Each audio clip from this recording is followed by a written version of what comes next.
has to burn good. Have you ever done the just a resin hit when you're really down bad?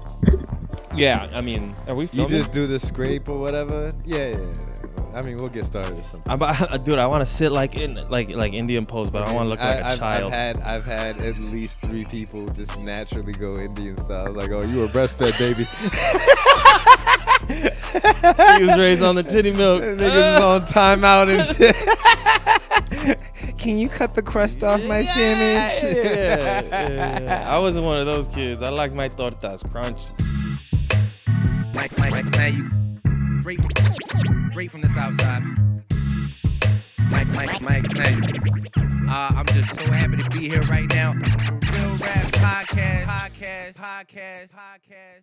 Yeah, hell yeah, man. One of my earliest memories, I was in like the kindergarten. We were sleeping in like big plastic bins, and it was like, you know, the nighttime part, so we're all asleep. But I had like snuck some Play-Doh, and I shoved it so far up my nostril that I had to go to the hospital.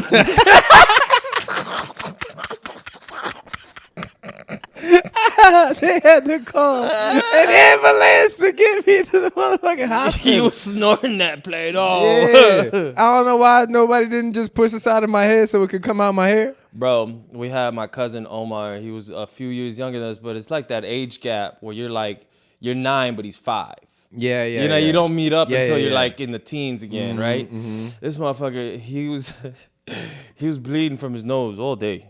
And it was me, his brother, my cousin Memo, my other cousin Eric, and we was babysitting. He just kept bleeding from his nose, and we're like, "Yo, when Thea comes home, we all fucked. We are we don't know what's happening." Yeah. Long story short, his nose keeps bleeding, and then my Thea finds out that he shoved a slice of cantaloupe.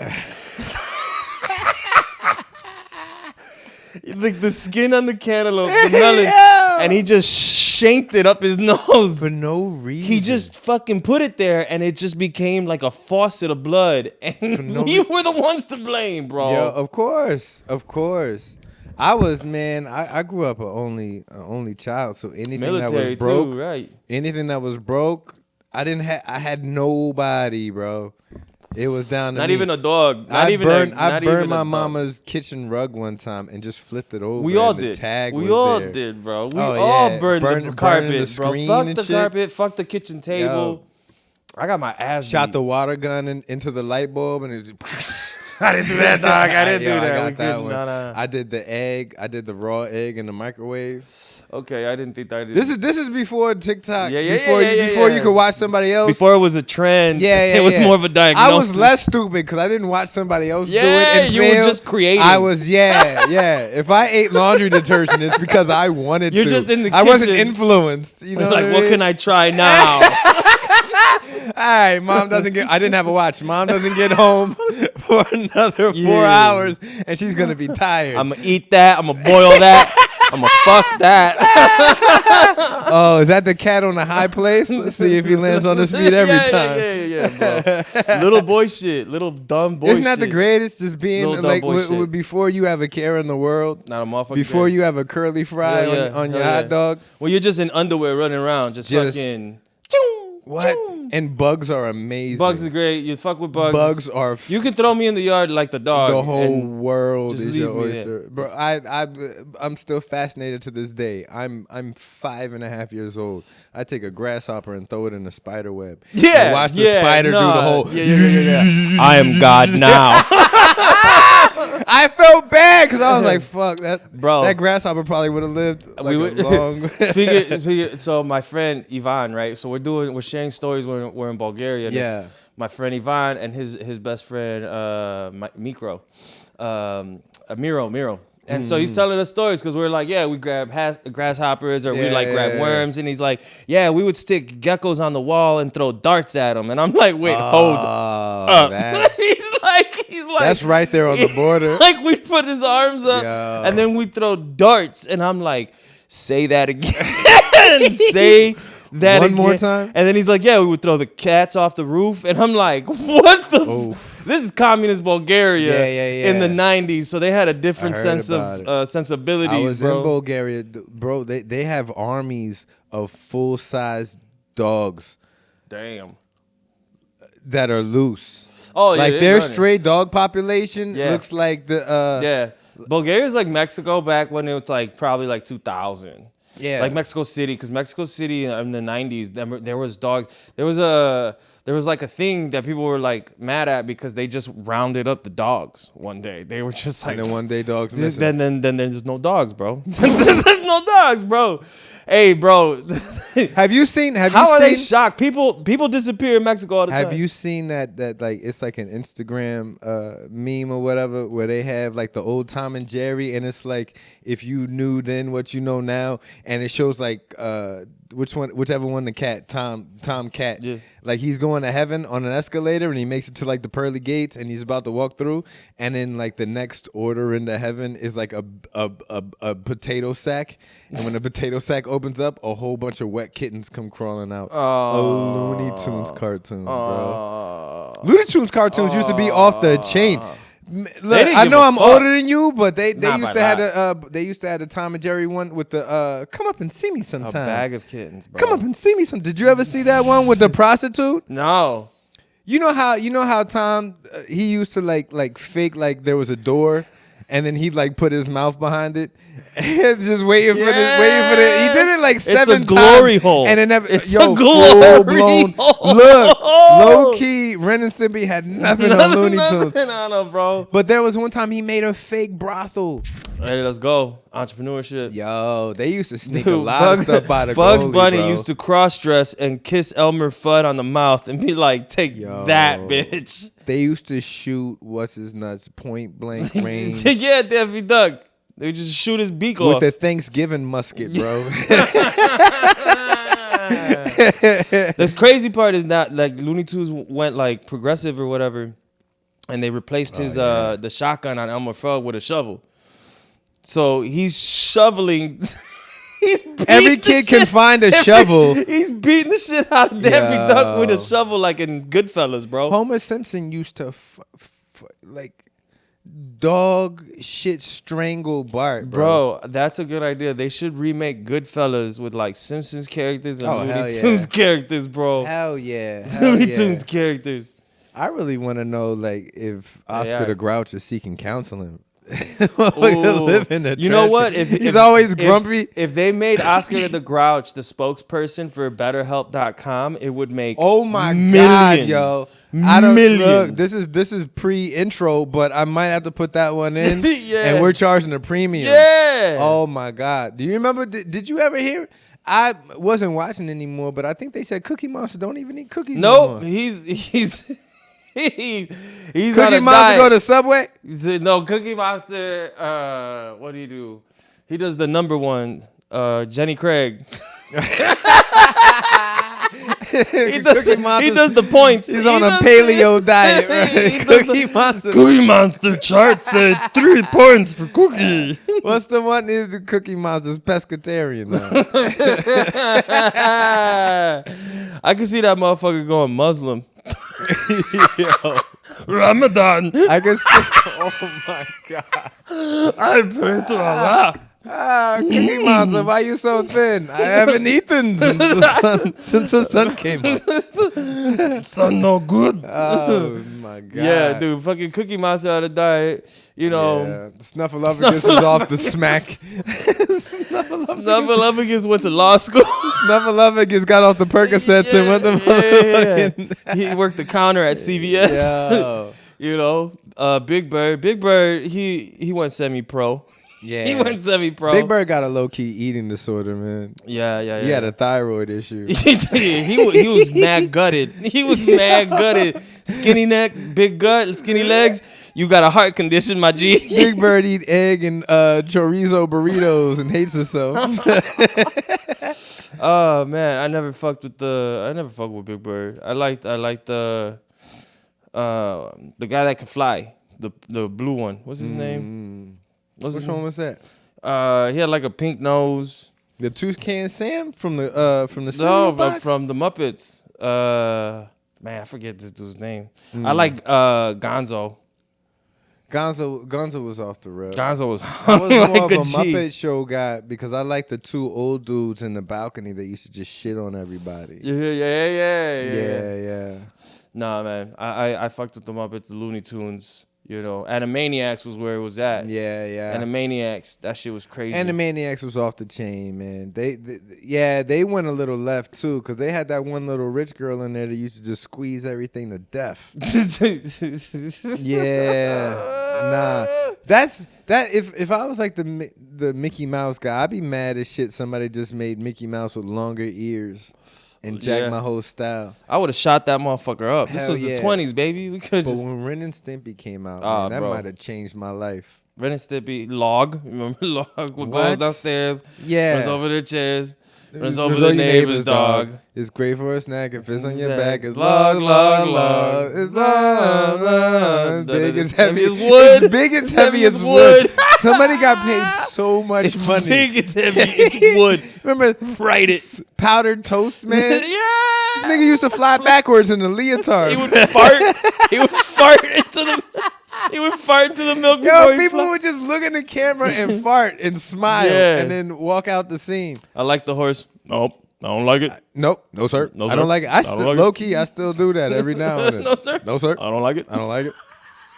Yo, Yeah, I did a dive on that, man. I did a deep dive on that one time and just checked the back. Yo, it's dark. Yeah, It's pretty dark, it's bro. the Ren and Stimpy.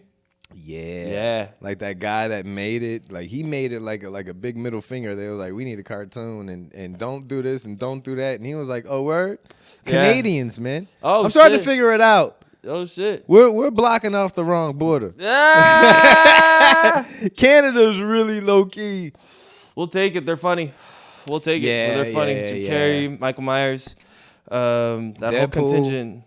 Yeah. Ryan Reynolds, Canadian. Yeah. Who is it? Tory Lane shooting people in the foot. They That's taking wild. over rap and pop. That's why. Yeah, I forgot that Drake is from Toronto. You're talking about Drake, Tory Lanez before, whatever, and fucking Bieber, bro. Bieber's Canadian. They got Bieber Holy shit. coming out of Canada. Oh shit. Celine Dion is Canadian. No shit. Celine Dion, hella Canuck. Golly. Yeah. That makes They invading, bro. so much more sense. Yeah, they blend right in. That's the thing. They're Yeah. not a different color. They're the same, bro. Yeah, and you can only, you really can't, like, you could tell somebody from Baltimore if they do the Y, chew, but like somebody from Canada, it's hard to tell until they just let you know. Unless you hear them say Toronto. It's almost like them saying like, "Yo, I'm a Scientologist." Like, Like, this what? whole time I This- never knew. Really, bro? Yeah, Damn. things are different. They're the same, but they're different. Like I look at you, I don't look at you the same no more. Yeah, dog. You been there before? Where, Canada? Yeah. I've been to Montreal and I've been to Quebec. Mm. Quebec, I believe, was is decent? the capital. Yeah, Quebec. The girl I dated back in the day, her friend was married to this guy that played for the Canadian Football League. He's a safety. He played for Football. Canadian football, like American football. Oh, okay. And he played for the Steelers for like a year or two. And then I think he got cut. He was a little dude, but he was quick as shit. And then he Yeah. had like a full out like 10-year career in Canada. And we went up to see him play with the Montreal, the Quebec. The Montreal maple syrups. Yeah. the Montreal pushovers. The Quebec apologizers. Quebec apologists. Sorry.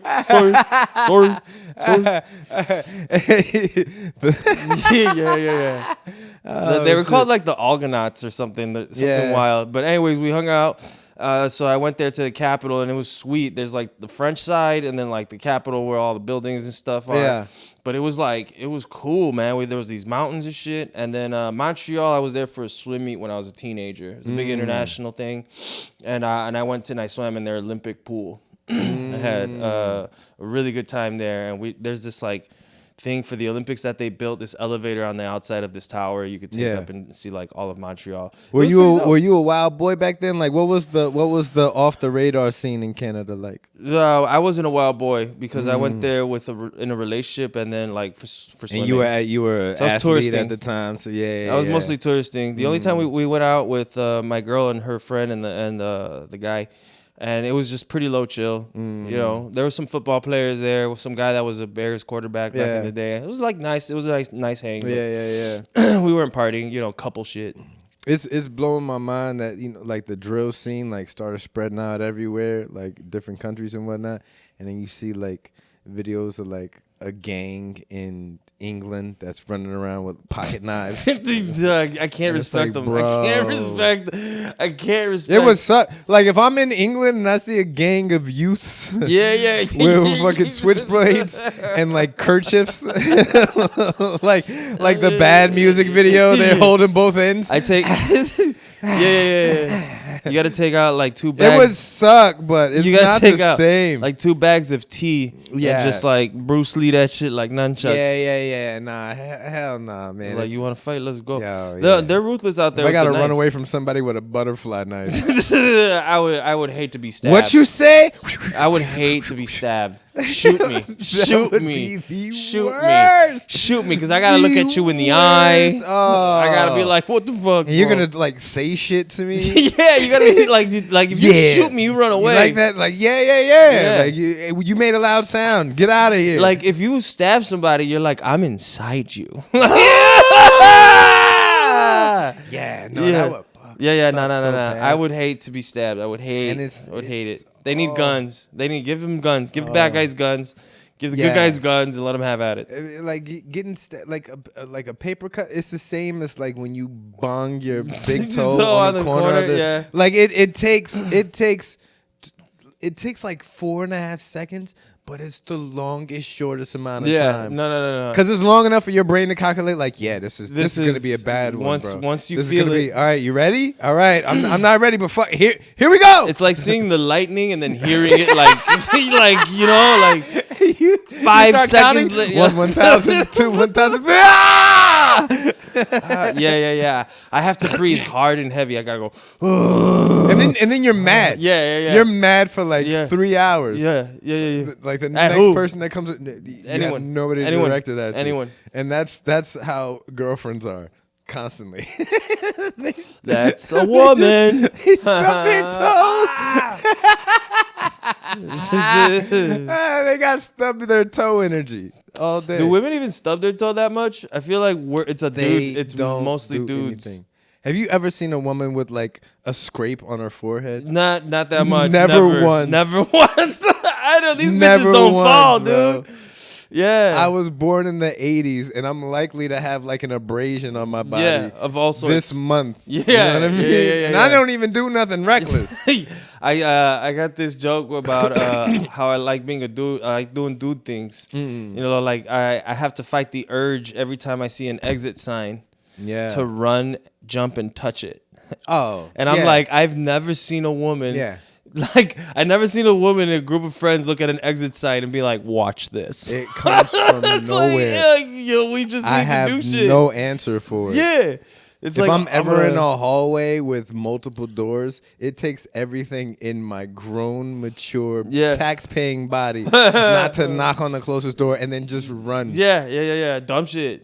It's still in me. Dumb shit. It's just not acceptable because I'm past the age of it being a misdemeanor.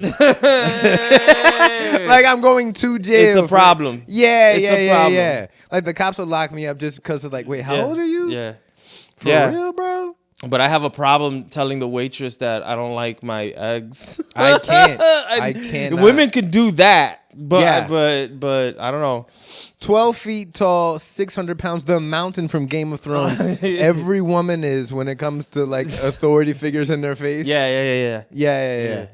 I I don't know. We have different skills. We have different skills. I could be riding with anybody in an Uber. He could roll all the windows up and fart on purpose, and then crash and drive into a Wendy's and order something that doesn't smell good. I will not give him a rating. Yeah. I'll pay the thing and be like, what a this guy. Yeah. I cannot. There's no need for a reply. I cannot rate any. It's not in me. No. I think that we have different set of skills. I don't have a lot of money. What I do have is a specific set of skills. I will rate. You know, women are very good at what they do. Men are very good at what we do. They have a higher Traditionally, pain tolerance. things are changing. Traditionally, things are changing. I guess anybody could be a woman. Anybody could be a dude. Go ahead, have fun. Go ahead, have fun. Yeah. Right. I didn't realize it. Now look, because of who we are, because of who in the career field we're in, it's like fuck the rules. I could give a shit because we go on stage and break the rules constantly. Oh yeah. I ended up somebody invited me to go talking at a school in front of some kids, and it hit me immediately. Yeah. Like the pressure came in and threw all the like warning signs and the yellow tape and the guardrails up instinctively. I was in the class and I'm talking to, and I was like, one of the students asked me a question, and I was like, "Go for it, bro." And as soon as I said that, I was like, "They don't do bro here." Yeah. Like, wow. did I just assume Yeah. that because you look like a boy, I can get away with saying bro? Like you're below the age, like that doesn't exist in your world. But there needs to be a level of understanding where, unless you're like very particular that thing, and someone says you're that thing, you have to have a level of self-awareness to be like, well, duh. Yeah. You know, like if I wore like a Daisy Dukes. If I wore Daisy Dukes and had like sparkles in my hair, people would be like, that dude's gay. Especially if I don't know you. And right, so like I can't be offended if someone is like, oh, do you have a boyfriend? I'd be like, well, I'm straight. Yeah. It's like, no, we assume things by looking at you. Of course. And if I need to be corrected, then intelligently do so. Don't do the feelings. I'm hurt. You misgendered me. Like this whole thing. I'd be like, wait. No, look, I don't have a better word for it, but on the outside looking in, because I'm not a part of that, I'll call it goofy. But if I meet you, we talk, and we interact with each other, I'm a respectful person to human beings. Yeah. We have friends on the scene. We have one in particular. Tall, skinny, wears the eyeliner, and I call her by her chosen name because I have, I have an interaction. Now, if I'm just one of the people at home watching roast battle videos, and I see that name and I've never known her from a can of paint, then I'm not gonna follow those rules. Yeah, it's easy to be separated by the screen and not know that that's a person. There's a guy that plays pool down at the Mark II, right? And African brother, and he goes by the name General. Okay. But I met him and we've talked. He's never been in the Army. I have agreed to call him General. He's never been in the American Army. When it comes to black, I don't when know. When it comes to black people and Latinos, nicknames and different things, it's just like I don't know half my friends' names. It's just like Gordo and it's Flaco, General. It's like sure. You went with Mimo, Monostat, bro. My neighbors growing up was Fat Rat and Pookie. Oh yeah, it was Fat Rat and Pookie. I don't never know their names. I can't government name find them anywhere. Once I know your nickname, that's it. Yeah, Fat Rat and Pookie, and that was it. Even though I think their teachers called them that. Yeah, it's like you call him Fat Rat. I get the name thing. I don't have any issues with it. I have, unfortunately, misgendered people, but not because I was being on purpose anything. Don't assume that I should know. Yeah. The only time so I had a ride, a pickup. Yeah. Right? I picked this person up. I see the picture. The name's Danielle. So I'm like, all right. I think it's Danielle. I'm making that up, I think. Yeah. So I'm driving, and they're in the back. We're going to a brewery. Yeah. And I'm like, oh, you see you're going to the brewery? He's like, yeah, I love a beer. And I'm like, all right. Okay. And we keep talking. And then I keep saying dude and bro. And the silence is broken up. And it's just like, and I hear Danielle go, just a girl trying to go get a beer. And I'm like, All right, fair enough. all right. And then I pulled the mirror so I can see. And it was a person, large person, Okay, masculine, Yeah. in a dress, long hair, and colored. And I had no idea because they sat behind me when they got in the car. I'm just hearing the voice. Yeah. And they subtly corrected me by going, just a gal trying to get a beer. And I Sure. looked up, I'm like, oh, fuck me. Fair enough. I'm about to get the lowest. I'm about to get off the app, dude. Yeah. They're about to kick me off, You're dude. definitely getting a half-star rating. Yeah. Because we were talking about beer and like different types, and it was Yeah. just, and I'm not paying attention. I didn't see him get in the car, and then it was Daniel that went by Danielle, Of course. and right. So, And I know what year I live in. I know where I live. Give us a I know- break. But don't get mad at me Yeah. the first time. yeah, give me a break. I'm new to Yeah. this. I'm new to this. If I do it twice, I'm being I'm fucking with you. Shame And then on me, and shame then- on you, that whole Yeah, thing. exactly. But the first time, give me a pass. Yeah. Yeah. But like, I'm trying to learn and grow. I have my thoughts on certain things like about sports and stuff. I'm like, well, there's got to be an There has adult to be. discussion with There regards has to to be. all of that. But in terms of just like society, living and passing by and being my friend, and I'm like, I don't care, dude. Of course. Welcome back to Real Rap Podcast, episode, I believe it's 44. I'm starting to get them twisted, but I'm more than positive it's episode 44.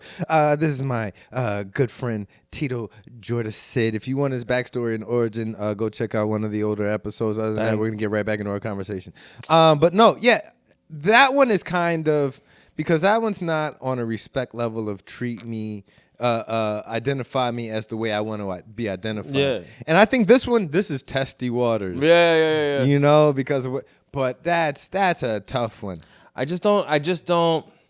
I want to have a conversation about love and acceptance without so much hate and fear being injected into the discussion. You feel handcuffed. You feel like there's a because I mean they talk about certain countries that have like a personal credit score, like a people score, The social credit score. Yeah, social credit score, China's got and they that. could take everything away from you based on that. But it's starting to feel like it's creeping towards that. So we're holding each other kind of in a social credit score. Yeah. By if someone disagrees with you, at least things are changing. But before, during the whole hoopla, people were like doxing other people. People were giving each other the addresses, like this person said this thing, this is their address, or this lady had in a video yelled at black people or whatever, this is where she lives, this is her job, right? However, I was always like, that video does not paint that person in a good light at all, but what is that person going through? And I hate to like bring it to a balance, because I'm like, what if that lady's mom just died?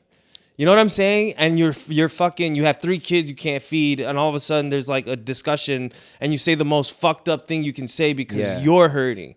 And there's no like balance to that. And I think we're getting there. But like for everyone to like hold so much of the public accountable for their thoughts 10, 8, 12 years ago, and then try to like ruin their life, I also think is like not fair. So I'm like, do we do it as a society, or do you let the government decide? They say what, like a picture speaks 1,000 words, but an Instagram reel says whatever was happening at that exact moment. Context be damned. Yeah, context be damned. People don't want to learn. That's the problem with like social media and the effects of it, is like people don't realize we're losing contact.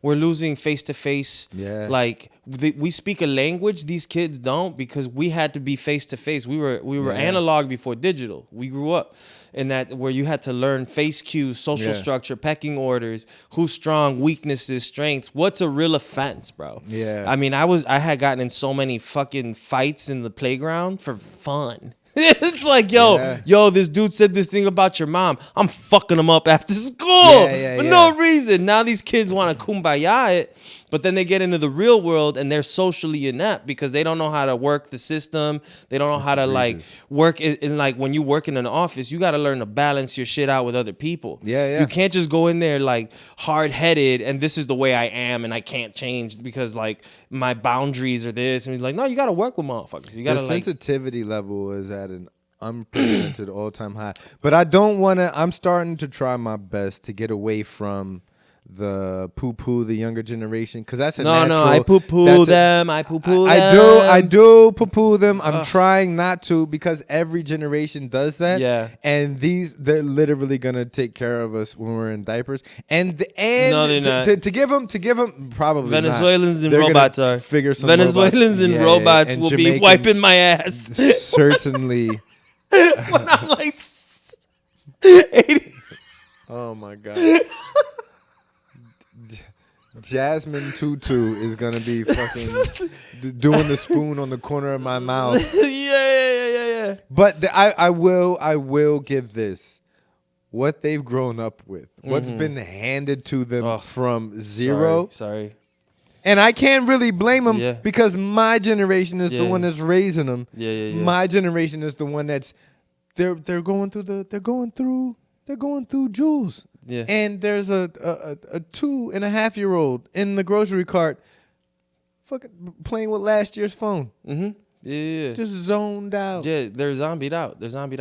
I have a nephew and a niece, and they're like the gen. What is that news?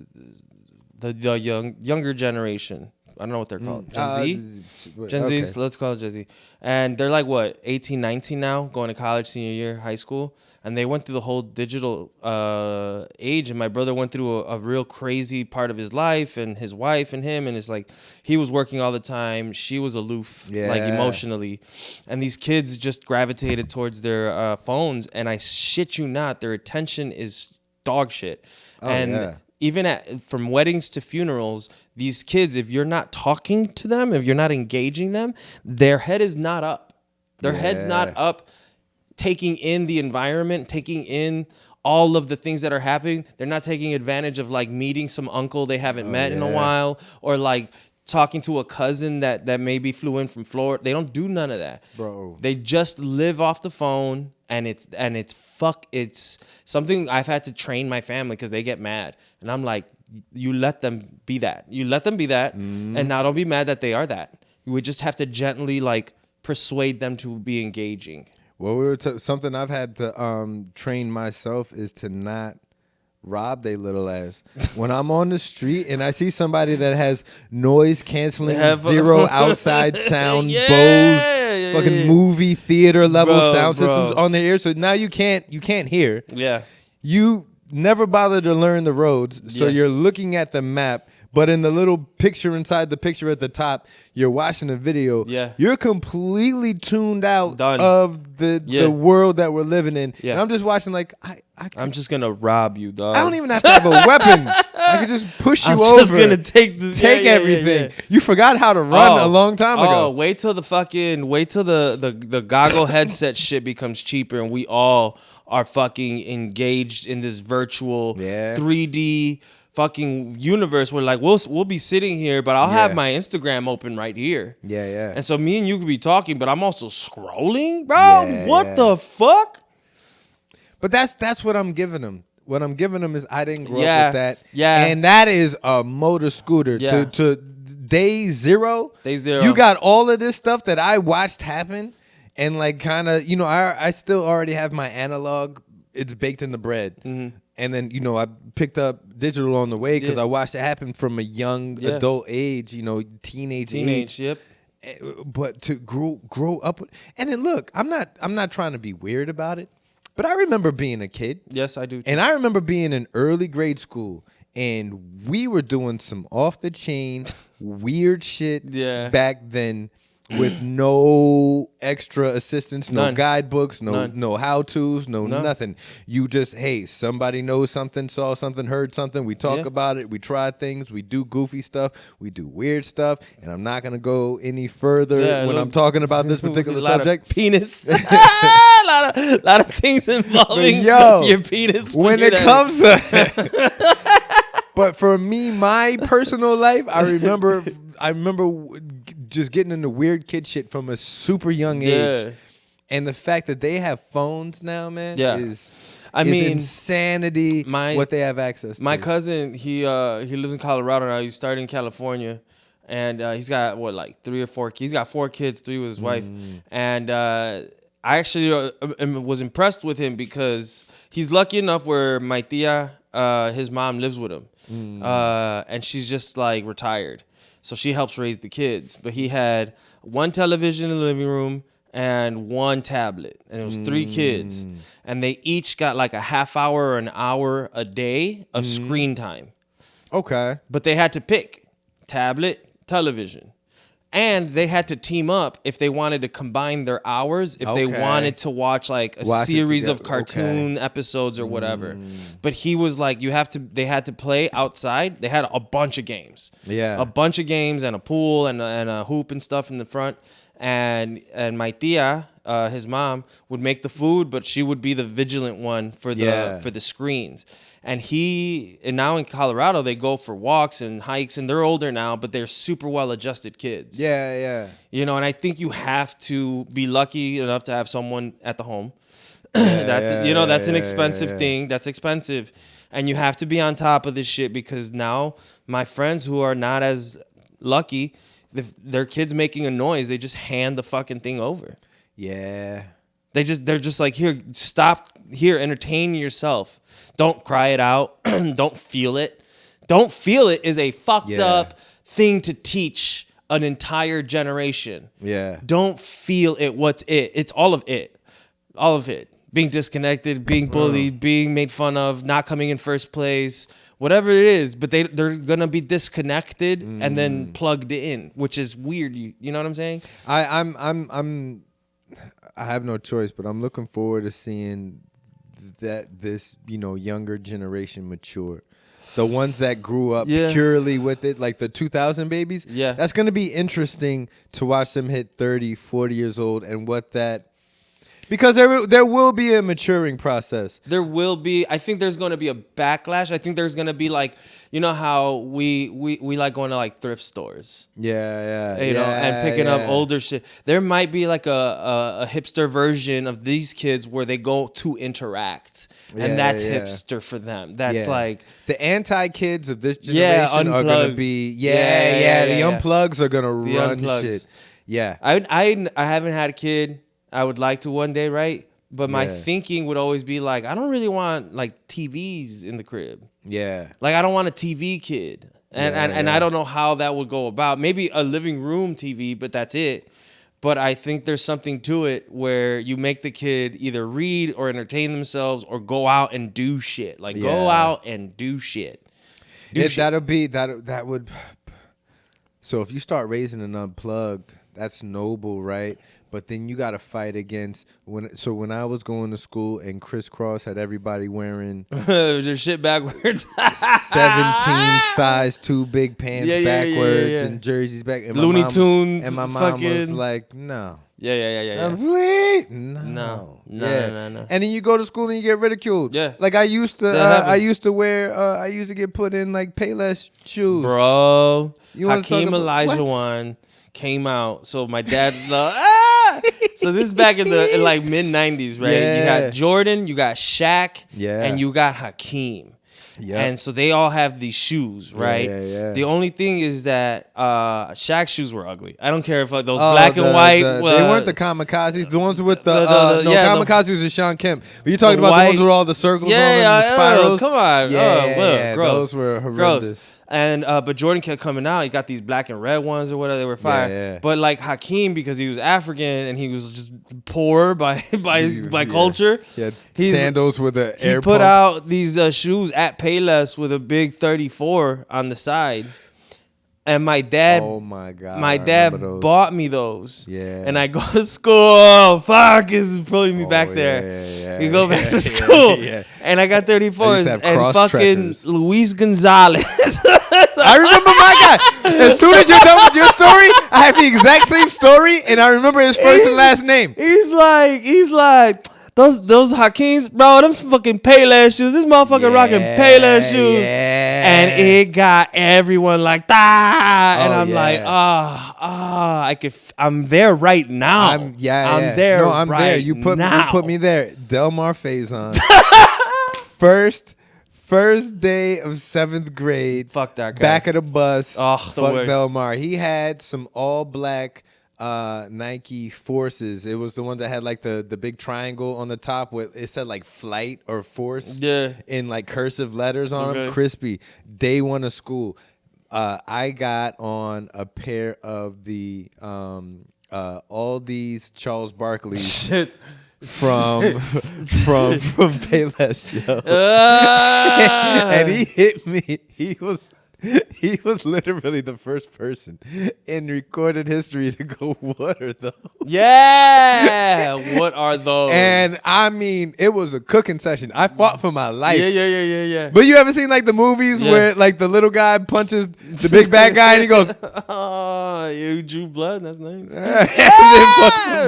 That was me. Yeah. I got cooked day one, 7th grade, all the way there. Delmar Faison ate my whole lunch. And and I remember being in like basketball or like in the gym. And if you ever rocked Payless shoes growing up, you remember this. Like the rubber is it's made out of like pencil erasers. Yeah, you leave those. So when you leave streaks in the gym teacher's literally like, yo, hey. Who's doing it? I'm fucking up the floor. Trying to play basketball. Yeah. Oh, because the only thing they invested in was the gym. Bro, I ended up convincing my dad to get me the Dennis Rodmans, the Converse ones. They were they had like the black like kind of plastic, like reflective up top, and then white on the bottom. They were fly as fuck, and it had his tattoo and the Converse symbol on the side, bro. When I got those, I told everybody to shut up. Shut up. Yeah. I was like, Jordan's gay. I was like, Jordan's so gay. I never fucked with Jordan. Jordan is like, he was like the dad. He was like the dad of it all. You were like, yeah, but the guy with the green hair, I like him. He smokes cigarettes and punches people. Yeah. I couldn't even say Joy. It was too close to Jordan. My folks wasn't trying to hear none of that. But I will say this, like eventually at some point in time, I'm in like early high school or late junior high. My mom finally gave in. I was terrible in school, but my mom gave in and bought me the Reebok pump. D Browns. The fucking bro. They was, I mean, I think they might have been like a year out already. It didn't even matter. They were my first name branch to this day. I've loved my Converse. I was trying to look for them online again. The Dennis Rodmans, they were like the Dennis Rodman Converse, like the first one. I rock the pumps right now. Yeah, I remember wanting the pumps, bro, because the dunk contest, I forget who it was. Had the pumps. D Brown, right? The one that did the no look, put his arm on it. Yeah. Back when the fucking All-Star Weekend meant something.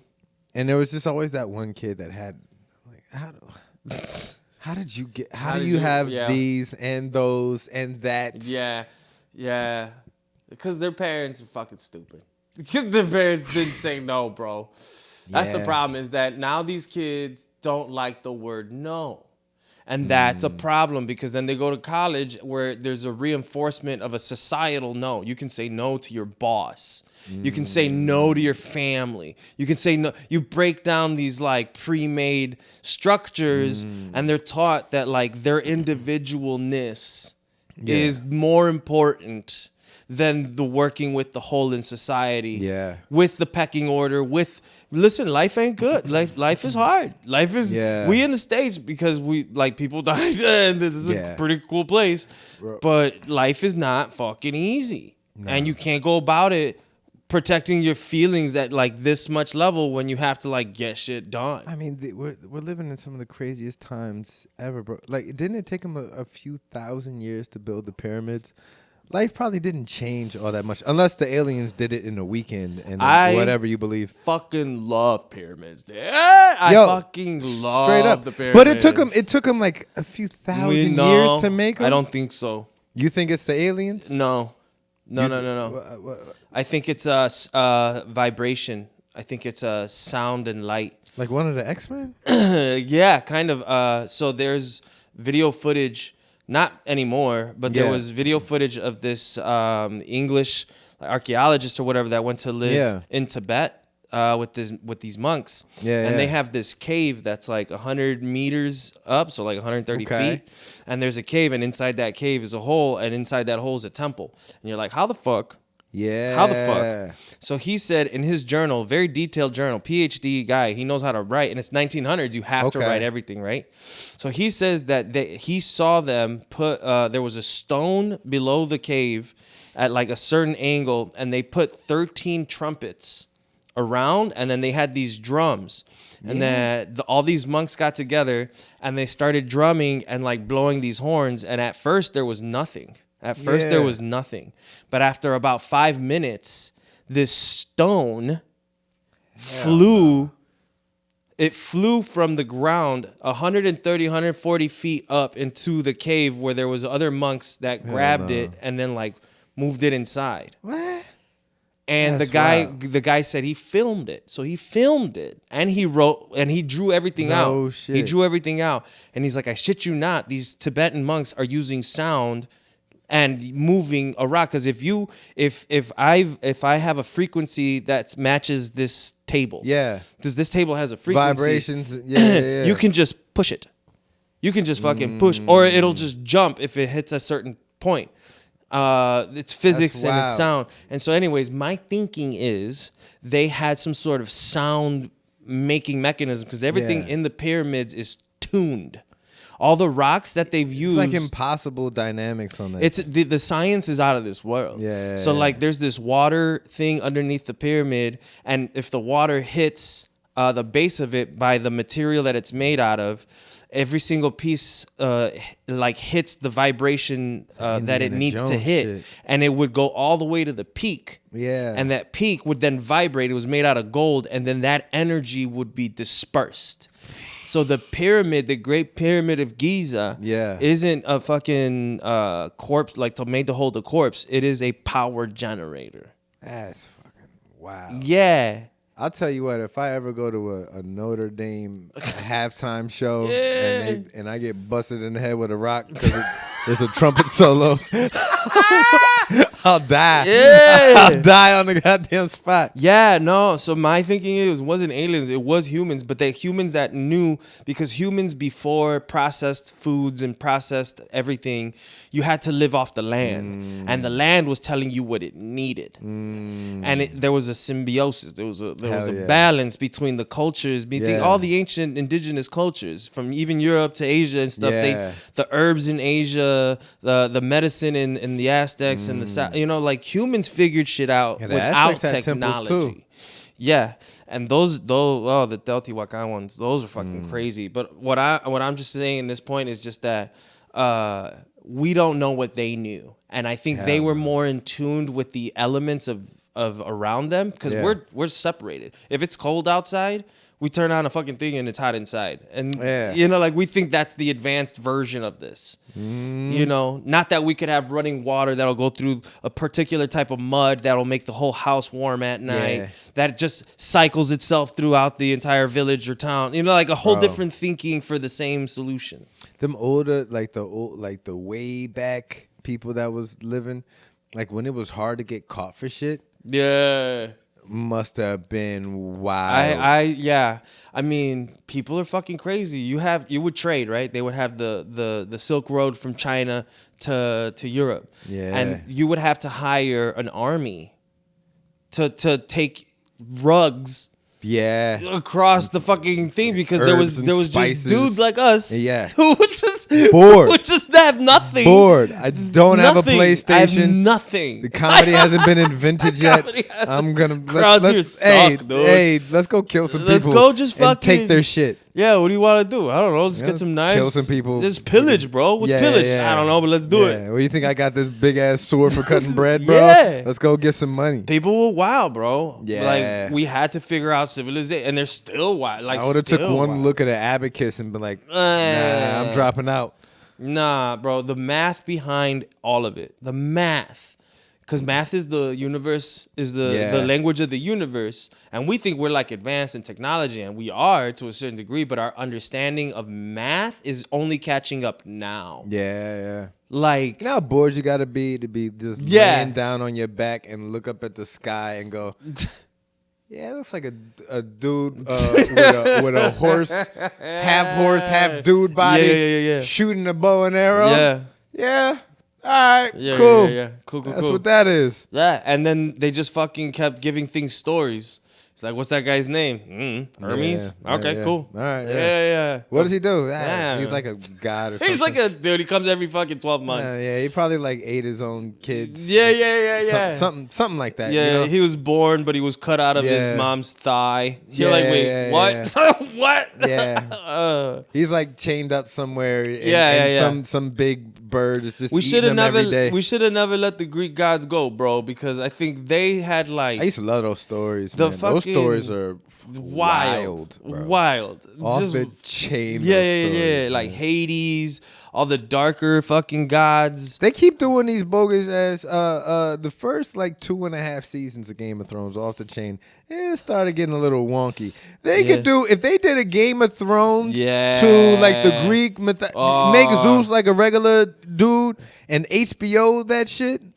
Yeah, Oh, because you're winning. that one Titans remake that came out a few years ago. I don't know if you remember. There was like this movie from the 60s that I'm really high, but anyways, it told this story that had like Medusa in it, and it had like Pegasus and this owl. It was like this Greek story.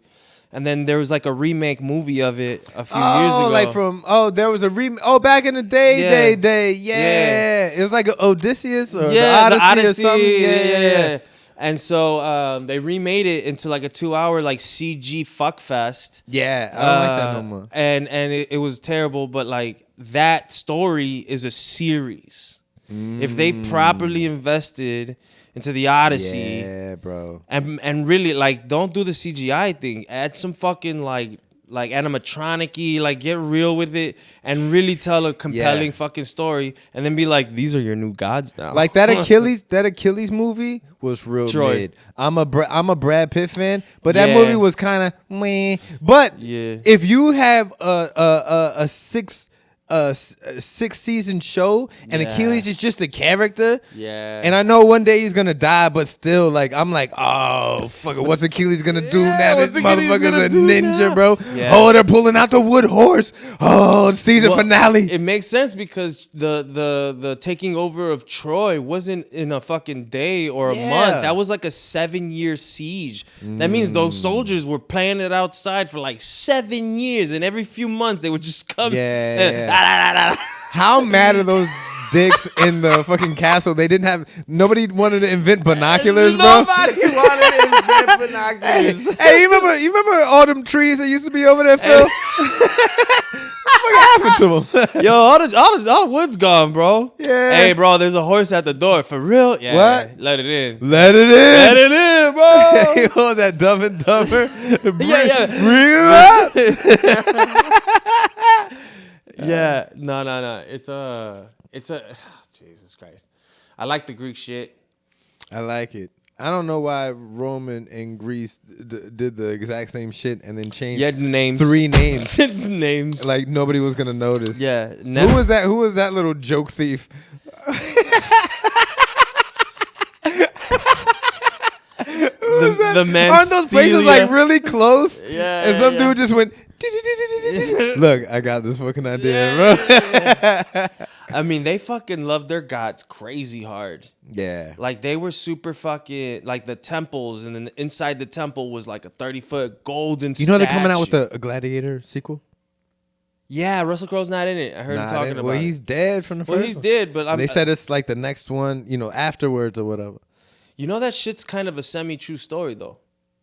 I mean, Marcus Aurelius and I want to say Maximus were I know Marcus Aurelius is real. He wrote like books and shit. Yeah. But I mean I don't know too much about. The story of it could happen. I don't even want to know if it's fake because that shit's inspiring, bro. But that's the crazy part. Is if I had to play football tomorrow, I'm watching that movie 3 times tonight. I'm pumped. I fucking adored that movie, bro. Yeah. It was one of the first movies that I got on like Blu-ray, high def DVD. I had this surround sound set up in my college dorm. And a big screen TV, and we would just get stupid high, turn the fucking lamps on, and just watch The Gladiator over and over. And I that was one of the movies. I didn't root for the bad guy, but I liked the bad guy. That was his first real big movie. Joaquin Phoenix. That was his first big movie. Now they call him Maximus the Merciful. Fucking crybaby, that dude. That his fucking scar on his lip for that character was. I thought that was like added into the thing. Yeah, me too at the time. And no, that's just his thing. And I was like, bro, the deep craziness of it. Yeah. I absolutely love that and movie. Then fast forward, and he's like one of the illest Jokers. No, I think he's the best. Is he the best? He's top 3. I don't like Jack Nicholson's Joker. Movie. So the reason I couldn't give Joaquin Phoenix's Joker over what's Buddy's name? Heath Ledger? Yeah. The reason I can't is because the last Joker that came out with Joaquin, it's literally just Martin Scorsese's Taxi Driver with makeup on his face. Okay. Yeah. I enjoyed Taxi Driver, so I've seen it a couple of times. It's the exact same. He's playing Robert De Niro. As a matter of fact, I think there's like a round robin about it. That's why they put Robert De Niro in there. It was kind of an homage. Yeah. To Taxi because Driver. It's literally because the Taxi Driver, he started off as a regular dude. He was off balance, but then he fell in love with Jodie Foster, which oddly enough happened in real life. That was a dude that shot John Lennon. Yeah. Fell in love with Jodie Foster. He fell in love with Jodie Foster in the movie, and then kept following around because she was a prostitute, and ended up shooting Harvey Keitel in a hallway because he was her pimp and he wouldn't let her go. Oh. But you just watch him devolve, and he's anti-authority, and he was like, all right, I'm going to do something crazy eventually. I just need a reason. You know what I mean? I mean, these deep character, like, arcs. It was cinema. It was like cinema. It's cinema. It could have been an opera. Like they could have made that Joker like a one-man show in a theater or whatever. But Heath Ledger, that's comic book Joker. Yeah, that's the Joker you think of. Yeah. The sinister, crazy, little out of his mind, little handsome. I heard a theory about the Joker, why he's so damn crazy. Why? Is that he knows he's a comic book character. You know how Deadpool knows he's a comic book character? And that's why he's always looking at the camera, or he's always even in the comic books, he's always like looking at you through the comic book and talking like to the reader. Like Deadpool knows he's a comic book character. That's why there's no rules. Yeah. Well, there's like issues of old Batman where Joker's like reaching in to turn, like they draw him like punching through the page and turning like the page, or like pointing at shit or breaking the wall. And so like the theory is that he knows he's a comic book character, so there's no repercussions for what he does in that world. That's why he's so unhinged. He doesn't have a backstory. He doesn't care who he kills, what he does. He's like Neo. He's like he broke the matrix. He broke the matrix. World he lives in. And now he's just looking at a whole bunch of he's like plugged in people. He's unplugged. There's this goody fuckhead who thinks he could control the streets and clean things up. But he might turn into an agent. I'm going to show him he can't. I'm just as smart as you, bitch. Yeah. And I don't got to fight nobody. Yeah. I don't got to fight nobody. The Joker is such a good... See, here's the thing. DC, right? They're DC. They should just call it Batman and Joker and Friends. Yeah. That's the only thing anybody ever cares about. Yeah, I would rather watch the show Friends, but with the DC characters playing every, you know. Yeah. Like the Flash is Ross because no one likes him. Pivot.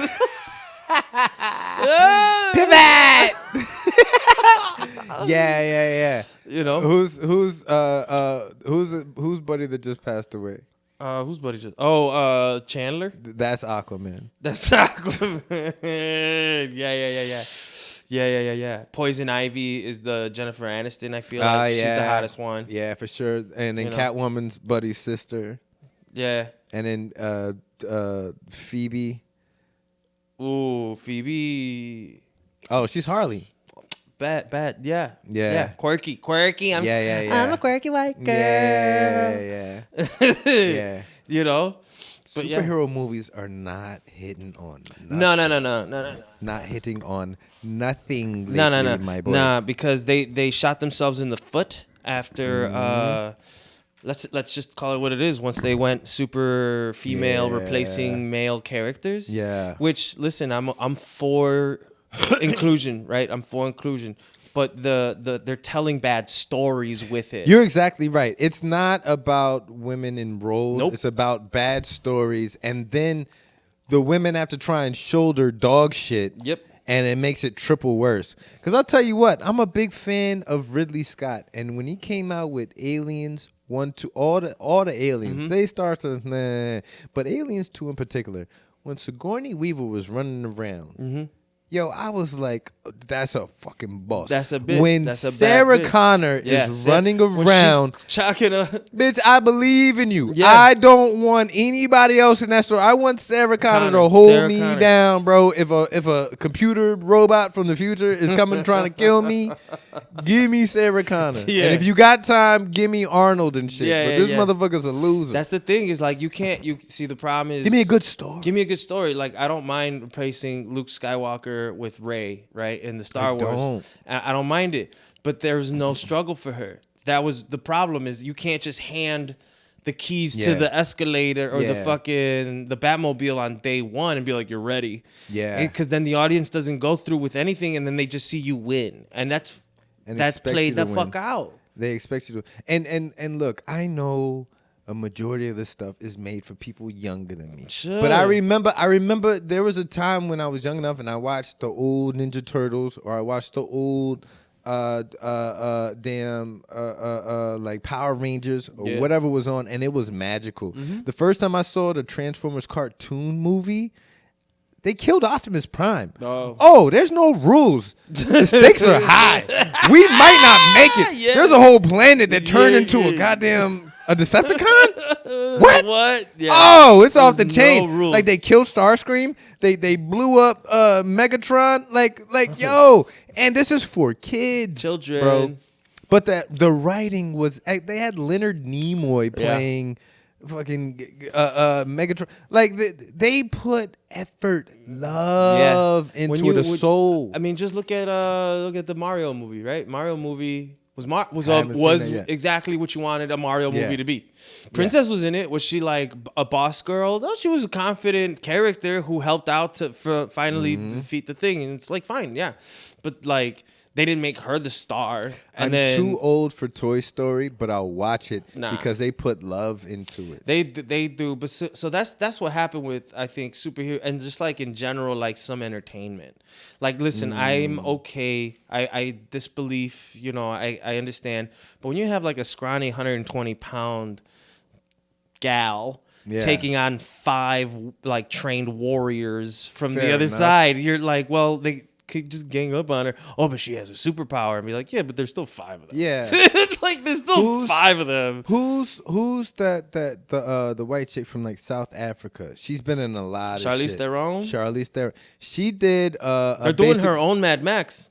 Nice. That's what I'm saying. Fire. Whenever I see her in a boss role, because she's really good at the role she picks, and I go for it. She did a John Wicky kind of movie. Yeah, she did. Yeah, before where she did like a 7-minute fight scene and down the stairs and shit like that. That shit was hard. That shit's very hard. That was hard. But you saw her struggle because she was losing a lot of those fights. She was out of breath. Yeah, they kicked her in her areola. Like she was doing bad. Like yo, this bitch eyelashes came off, and I was like, yo, I love the struggle. And then when you win, it feels good. Yes. You feel it with them. And like her role in Mad Max, she's missing a hand. Yeah. And she bald-headed. And she bald-headed, and she uses the grease, and it's like, she's part of this Are you telling me this chick just started holding a laser sword 2 days ago, and now she can outrun the hover scooter and do a backflip and ninja this bad boy in half? There was no training. I saw the movie because I saw videos talking about like the Star Wars thing, and I'm like, whatever. I enjoy the genre genre. Let me watch.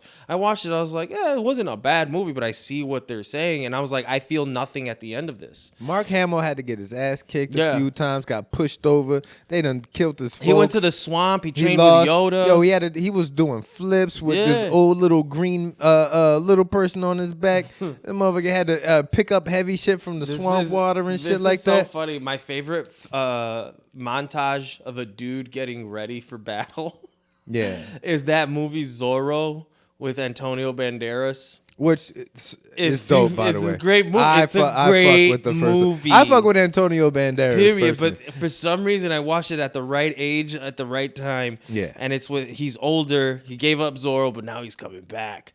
And he's got like this cave, and he's like jumping around and ropes. he's dancing. It's like all the little circles. Yeah, and he's got a sword fight. And he keeps losing the sword fight with his buddy and shit. And he's slower and he's older and he's got to be smarter now.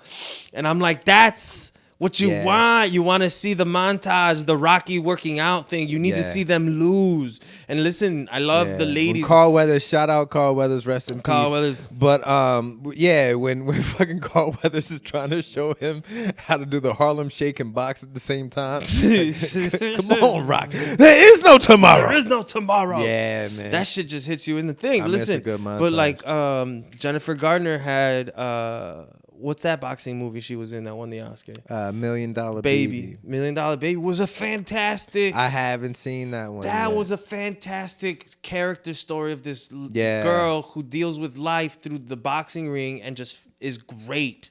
She's obsessed and becomes this fucking amazing fighter and has this wild ending where you're like heartbroken. And what did they have in that? Great writing. I haven't seen it yet, but it won an Oscar. I've heard people talk about it. We'll even get off of Boss Chicks or whatever, right? Clueless. Yes, perfectly written, perfectly. It's directed. a goof. It's the opposite. It's the anti-Ferris Bueller with a girl. I'm surprised there's not more of female like comedies like that coming out. But who's even gonna care? Who can take themselves serious and goofy at the same time? That was such a good movie. It changed the diet. It changed how we talked. Do you remember saying "duh squared"? Oh, My sister would say "duh squared." I mean, it launched careers. Yeah. Bro. Oh man, Paul Rudd was in that bitch. What? Looking exactly like he does today. Yo. Yeah. Yeah. Paul yeah, Rudd drinking has that a baby juice. Career, bro. Drinking that baby blood. Yeah. Definitely. Yeah, but we had Clueless. We had strong movies with good stories.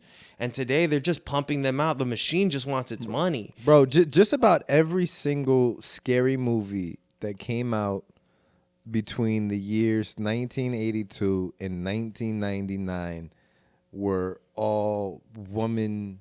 Yeah. It was all the guys got murdered. Yeah. And the woman had to beat the bad guy. She definitely did. And you were with her. You were with her. Because... See, the thing is, because now they're superheroes, they're super powered, right? But there's no struggle for them. Yeah. If you don't give them the L right away or a series of L's, like if the Ray series was 3 of them and she lost at every single one, then the payoff at the third would have been like huge. And to your point, Batman and Superman automatically win, and Spider-Man, because you got fucked. Is their origin story. Yeah. Every time. Your uncle died. Your whole planet got blown up. Your mom and pop got shot in their face in front of your face, and you watched it, yo. Like as soon as the movie starts, they're like, "Hey, remember this?" Yeah. That's why. that's why they mad. So there you go. Yeah. And you're like, "Oh, okay, all right, thank you for that. You got your flaw." Yeah. But when it's and look, if the idea behind it was, hey, women have been kept down or subjugated or held in a certain position for XYZ, we want to write a narrative that goes against that. Fair enough. If you're gonna do it, go over quality instead of quantity. Yeah, that's the problem with this. What I'll say, it's the problem with like forced inclusion. If you don't organically like grow it. Yeah. Then, but instead, just for political points or like checklists. You give somebody a job they're not ready for to tell a story that is out of their comprehension, and then you hire yes people, and then the story gets watered down because no one wants to be offended. What they did with the Snow White thing and the 7 people, like it's dwarfs. You just screwed a bunch of people who are small out of a pretty decent job to not offend other people. Now you have offended a complete group by taking this out of the story. Like, what are we doing? And it was like Shorty's entitlement. I didn't even know about it. It got shown to me like by my girl, and they showed whatever her name is, and it was like I think I haven't checked lately, but it seemed like that whole project kind of got the brakes put on it. And I saw the moment when it happened, when they were like interviewing her, and she was like, "Yeah, you guys are kind of dorks, and this is kind of stupid, and the story's kind of she's like, she hated the whole thing, hated it. She had the whatever. Get out of my pool. Yeah, you're not supposed to be in this neighborhood face. She fucked up big, bro. She dropped $1 billion ball. And that's because she's... And they would have made 3 of those fucking movies, even though the story's told in one. They would have found a way to run it back 3 times. She would have been set forever for life. Harry she would have did some HBO series where she showed half a boob, and then people would have been like, "Oh, her serious side." And then she would have been in the new. She would have been in Avengers 11.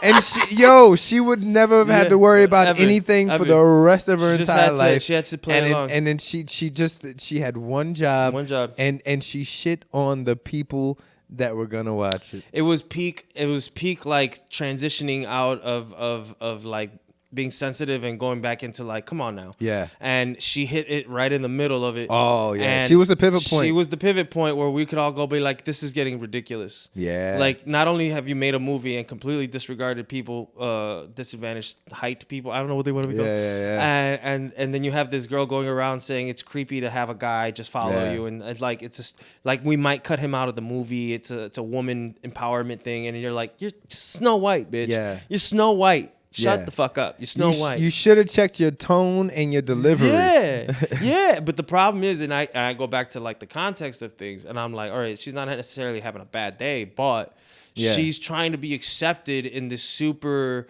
woke, like progressive ideology that permeates entertainment in general. Of course. Yeah. And this is her shot, and she wants to like get puffy chested and be like, look how progressive, or look how woman empowerment I am. Right. And it backfired fucking famously. Yeah. And you gotta then, like, if I was a celebrity, I'd kind of look at that and just be like, wait, no shade on her politics. Here's what I'll say is, let me not agree with you. Yeah, let me not. Please.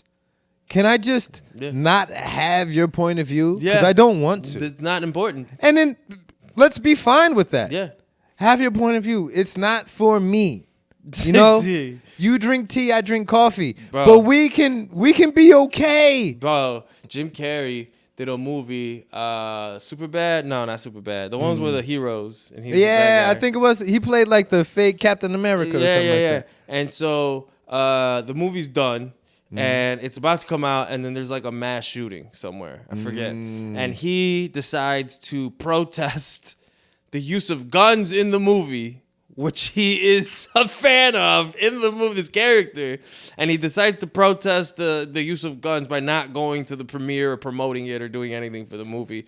And it's these silent, self-aggrandizing displays of look at me, I'm still part of the team, even though I just did this movie where I just kill a bunch of people. You know, I'm like, but now we got to be serious. And it's like, bro, pitch the movie. Shut the fuck up. Yeah. Talk to your friends in the yard or whatever. There's always somebody keeping the lights on for whatever emotion you go to look for. Phones are 24/7. Yeah. The internet is never ending, never dying. Never. Pick an emotion and it is running on a constant loop somewhere, wherever you go. There's somebody that's always faking that they're living their best life. There might be somebody out there actually living their best life. There's somebody out there living their shittiest life that's all woe is me. There's somebody playing the victim. There's somebody faking they're a hero. There's somebody that's outraged over whatever. And whichever lane you decide to get on, you can live it whenever you want. Yeah. And it's access to it to multitudes. Yeah. But that's part of being self-aware enough to be like, well, what am I doing with my time? And is this effective with what I want to be doing? We had goals. You had to set goals. You had to go and achieve things. Yeah. You learn that through sports. You learn that through theater. You learn that through band or whatever you pick. You know, you can't just go home and play video games and beat your meat. You got to engage with the world. Yeah. We got to recognize that, yes. Or you should try. You should try. And we live in a world where there are men and there are women, at least traditionally. So for the majority, you got to learn to work with. Or tell you what, there's men and there's women with. in my point of view. If your point of view is different, cool. Yeah, that's it. But I'm not going to be outraged that you have a different point of view than mine. Yeah. Just please don't be outraged that my point of view doesn't match yours. Yeah, I'm not gonna march for anything. I had friends during the George Floyd thing. They were cool here. When I went to college with this guy. He met this girl at this bar, and then they moved to Nashville. And having moved to Nashville, had a kid, they had a family. They became very like gun Christians. Okay, yeah. You know what I'm talking about? The gun Christians. Then you could take my gun when you take my Bible, and that's when my hands are cold and dead, my friend. He went full hard on that side, and then the George Floyd thing, and he was saying some real like fucking lightning bolt comments about like George Floyd, and you know how people are sensitive. We're very sensitive at that moment, and. I had other friends that were mutual that like unfriended them and blocked them, and they're like, fuck that guy and this that. And I'm like, you know what? I had a real good relationship with dude outside of these opinions. Yeah. And he has a wonderful family, and he is kind of like a centered man with his reasoning. And I'm like, I'm not going to do what everyone else is doing. Was it inflammatory? Yeah, I reacted internally, and I tried to have a discussion, and we disagreed. Yeah. And that was it.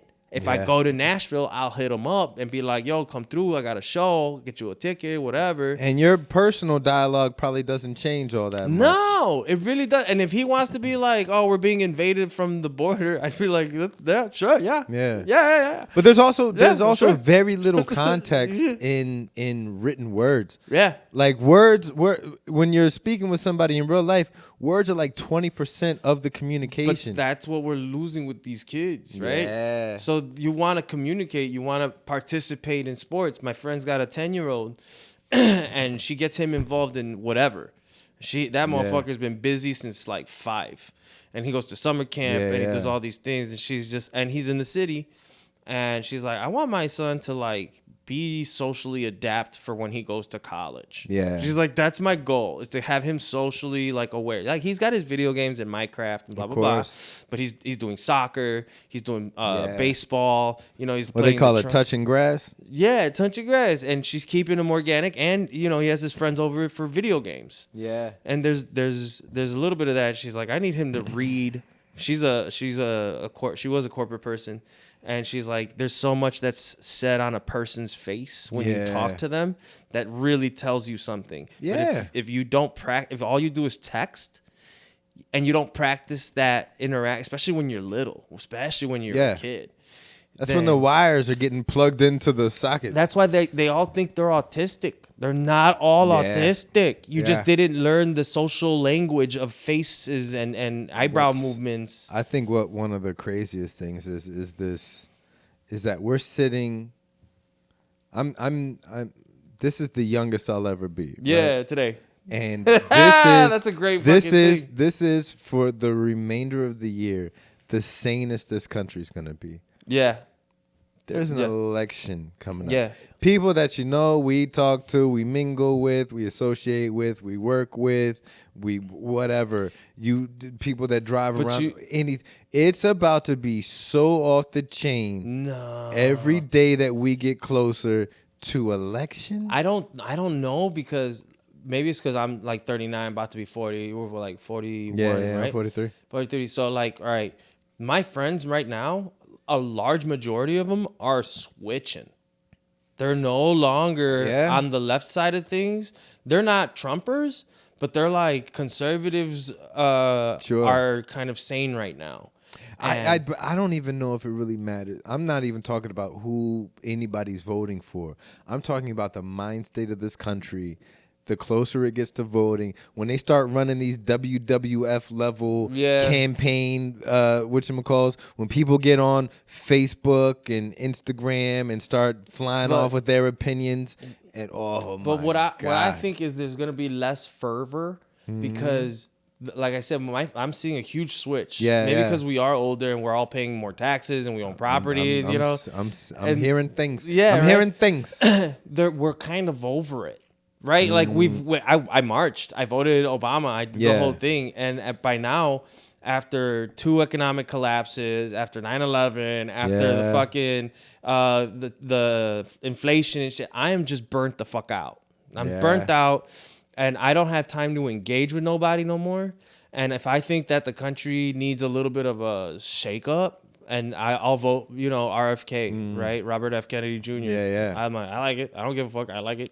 I really hope you're right, bro. And because people are trying to rile each other up with like inflammatory like headlines. You see the like media with some headlines, and then you look in the comments for the real shit because people take time to actually read through.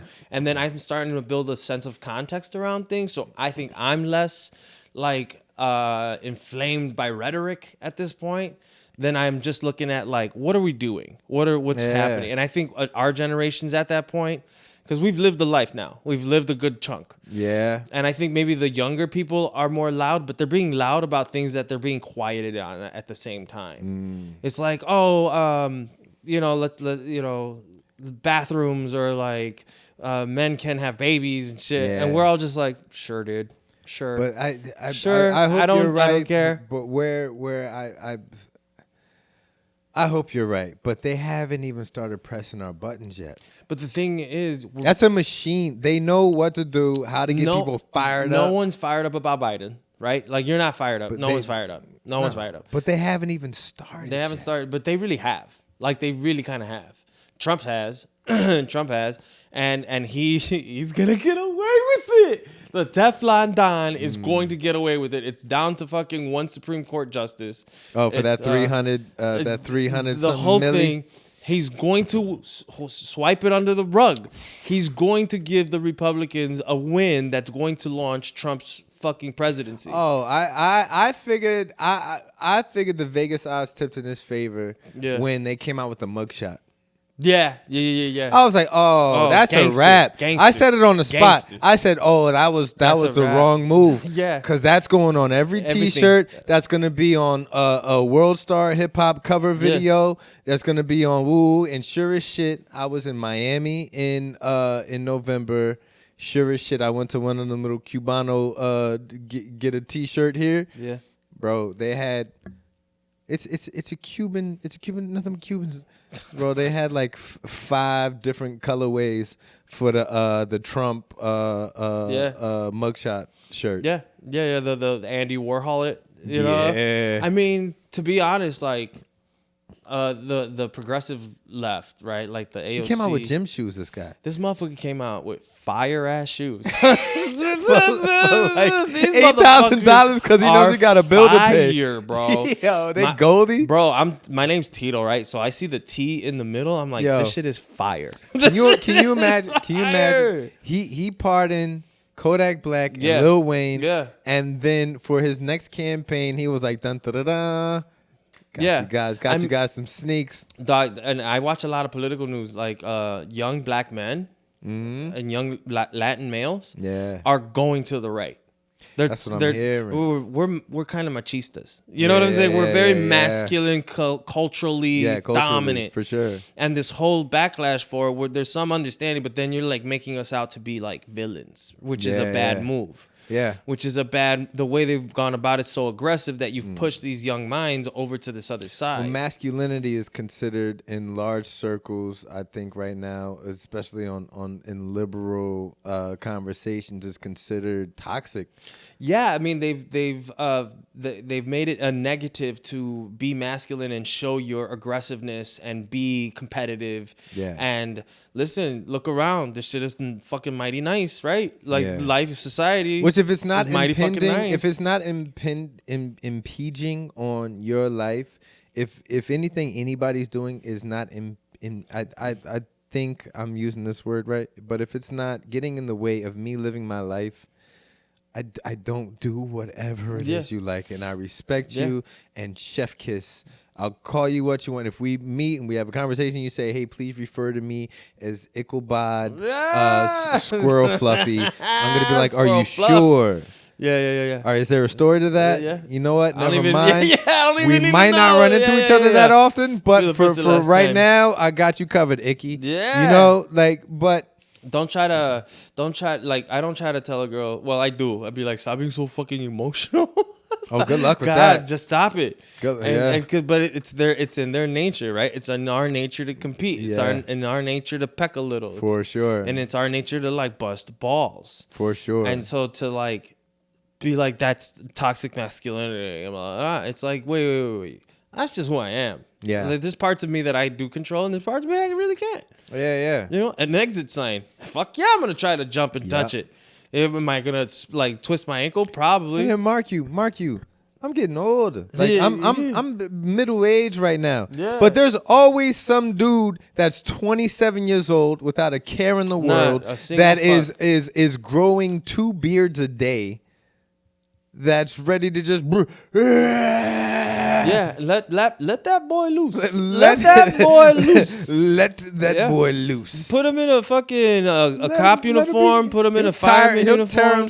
He'll tire himself out. He'll tucker himself He'll out. come to Earth in 38, Yeah, 39. yeah, We all go through phases of like getting this testosterone Yeah. and putting it somewhere. Some build companies and take over the world. Yeah. Some people go to the gym. Some people do jujitsu. So, yeah. You know, guys get it. See, that's the thing. We get into stuff. Yeah. And that's that animalistic gotta channel thing it. of like breaking things, building things, manhandling things or whatever. Girls want to talk. They want to chatter. They want to gossip a little bit more. Things turn toxic when they're not treated. Yeah. If you just let it sit there and fester.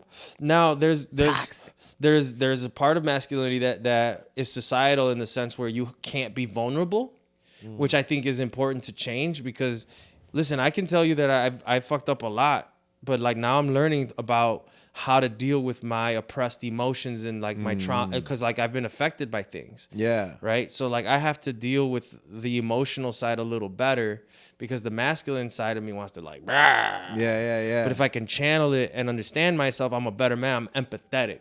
I can see somebody that needs $1, give them $1. I can sit down, have a conversation with someone and be reliant on the information and be sensitive and then go and fucking crush on a stage and try to fucking, make fun of somebody. There's ups and downs to everything though too, right? Because I'm a mellow guy. I'm a laid back dude, and I haven't been an emotional person in a very long time. There's not a lot that'll knock me off my square. Yeah. And I mean, in my mind, that works good if I'm in a high pressure situation. My heart don't get kicked up, and I can still like stop and analyze. But in certain other situations, people think I'm either passive or I don't care about what's going on. Yeah. Because my emotions don't swing show. heavy to the hot, and they don't swing heavy low. to the cold. Like Yeah, it just stays even, and people would be like, "You don't give a fuck about That's the- nothing." yeah, It's yeah. like, no, I do. I do. This is just how I deal with those things. You know what I mean? It has its ups and downs. I just and wanna some people stand some people are like, push it to the limit. Go to Miami.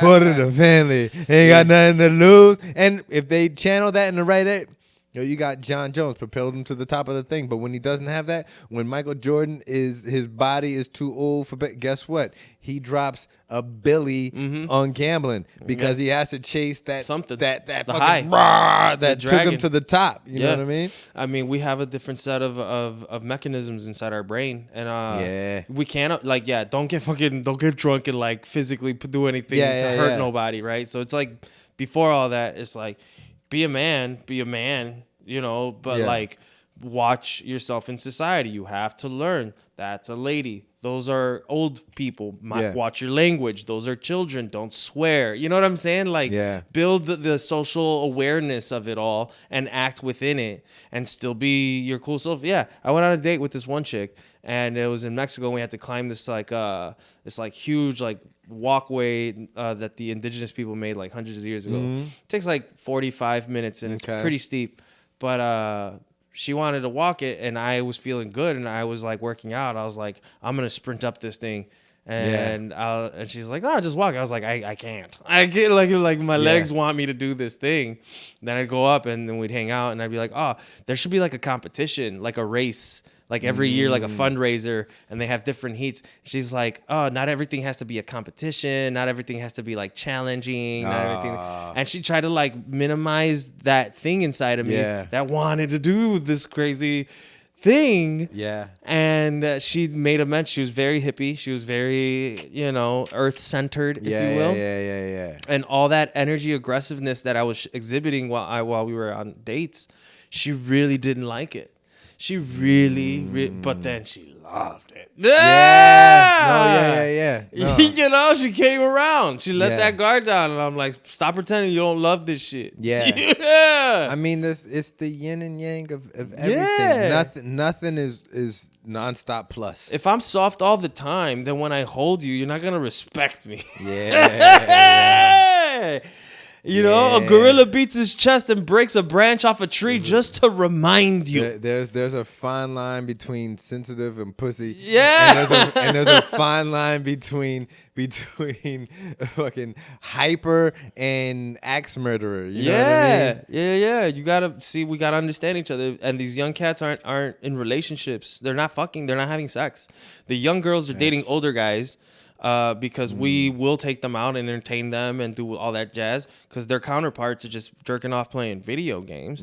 So they're not in relationships like that no more. Yeah, they have figured out the perfect reward system through the phone. The phone is and the everything's gamified. Yeah, bro. It's all synthesized. Yeah, it's all synthesized. Sometimes everything's dialed in to have a little fireworks explosion. And send you an alert, and you get a brrr.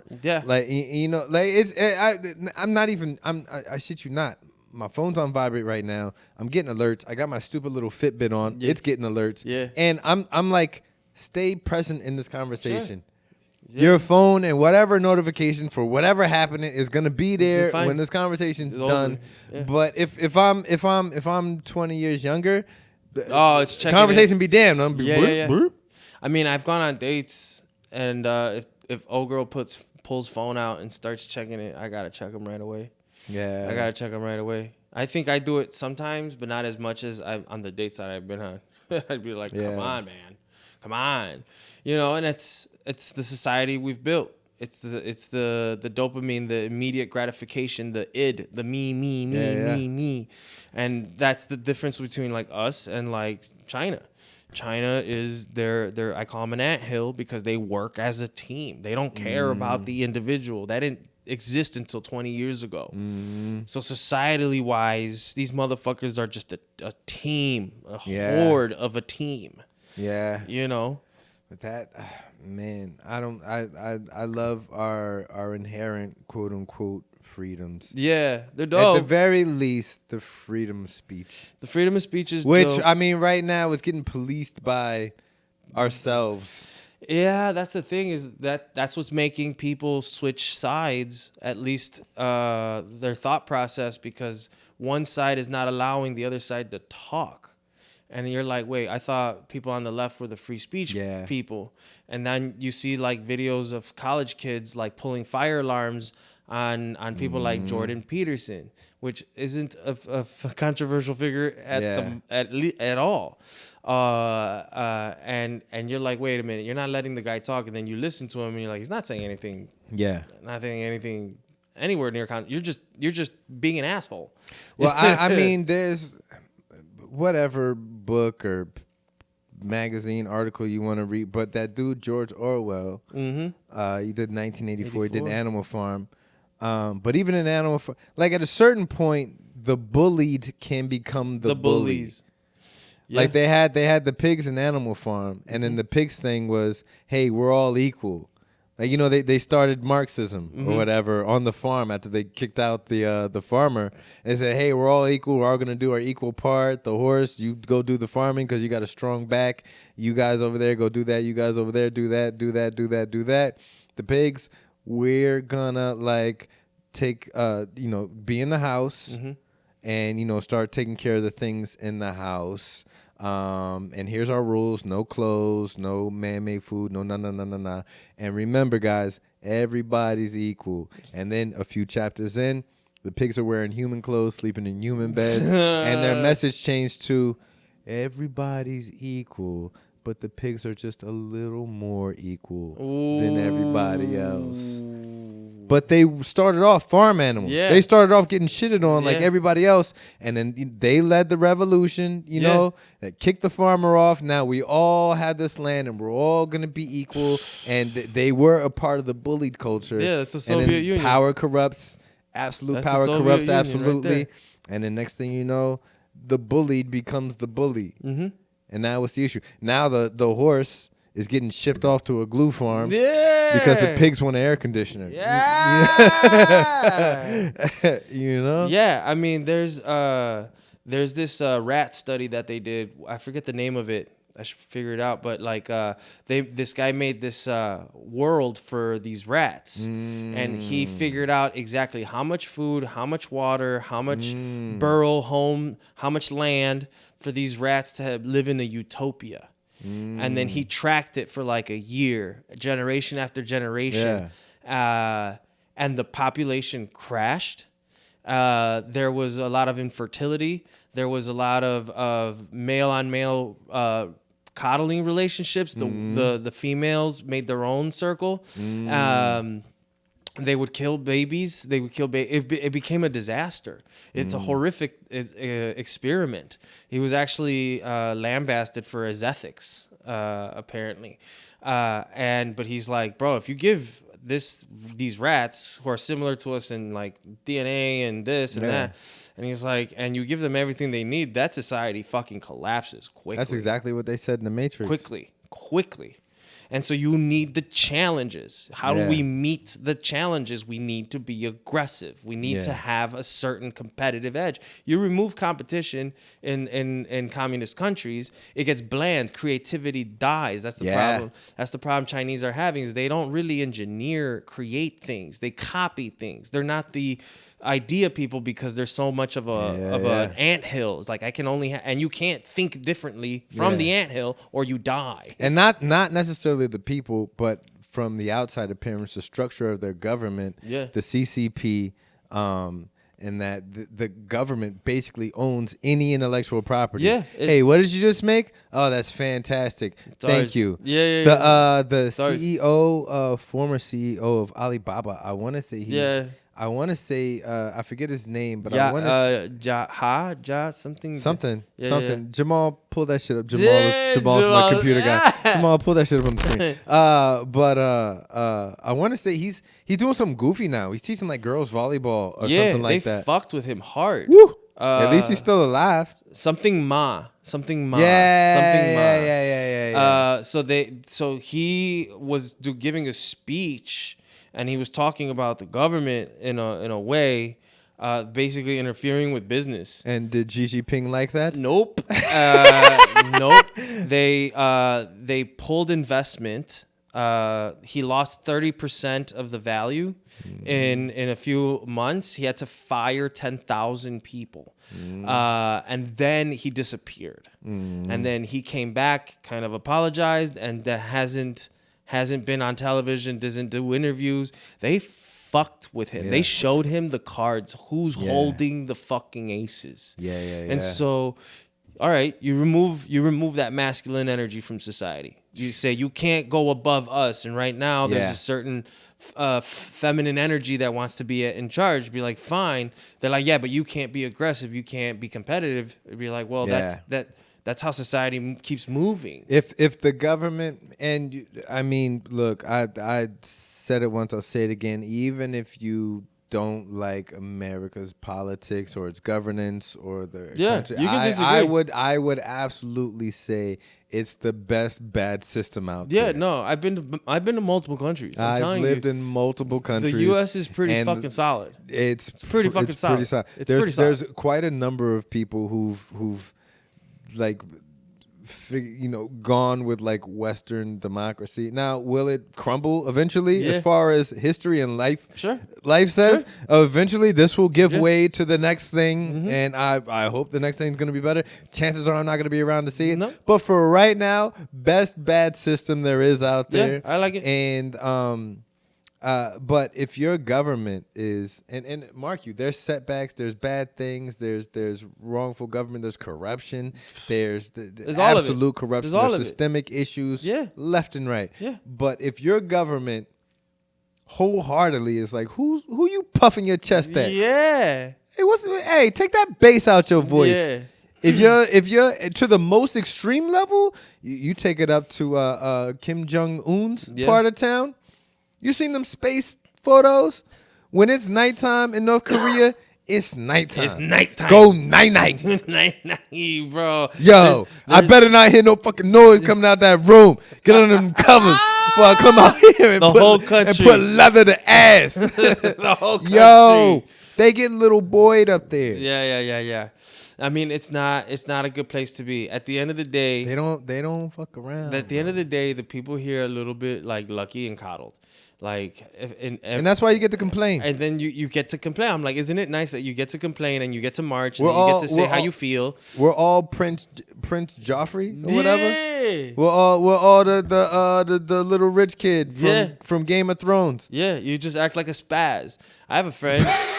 You just act like a spaz. Yeah. Like, I have a friend, and she has very solid points. She's like, America's done some atrocities and horrible things. I'm like, yeah, but there's no tanks at my no tanks in my neighborhood, bro. Yeah. There's no gangs running my block. No offense, I don't mean this the wrong way whatsoever, because you have your Sounds so Puerto ignorant. Rican you have your Puerto Rican heritage.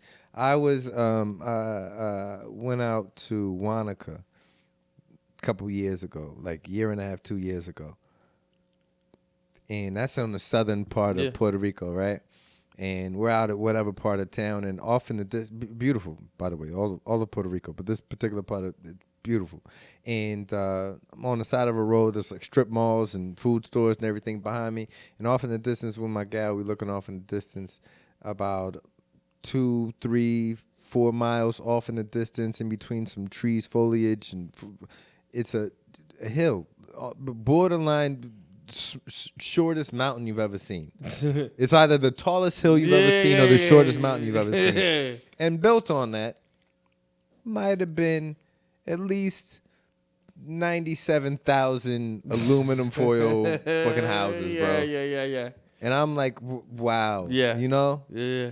They had a story. They just had the fires in Hawaii not too long ago. Oh, that's so crazy. And then, but people already had their tickets to go to Paradise for a week or two, Mm-hmm. and so I was watching like news interviews where there's people over there like looking at the smoldering remains of their entire life.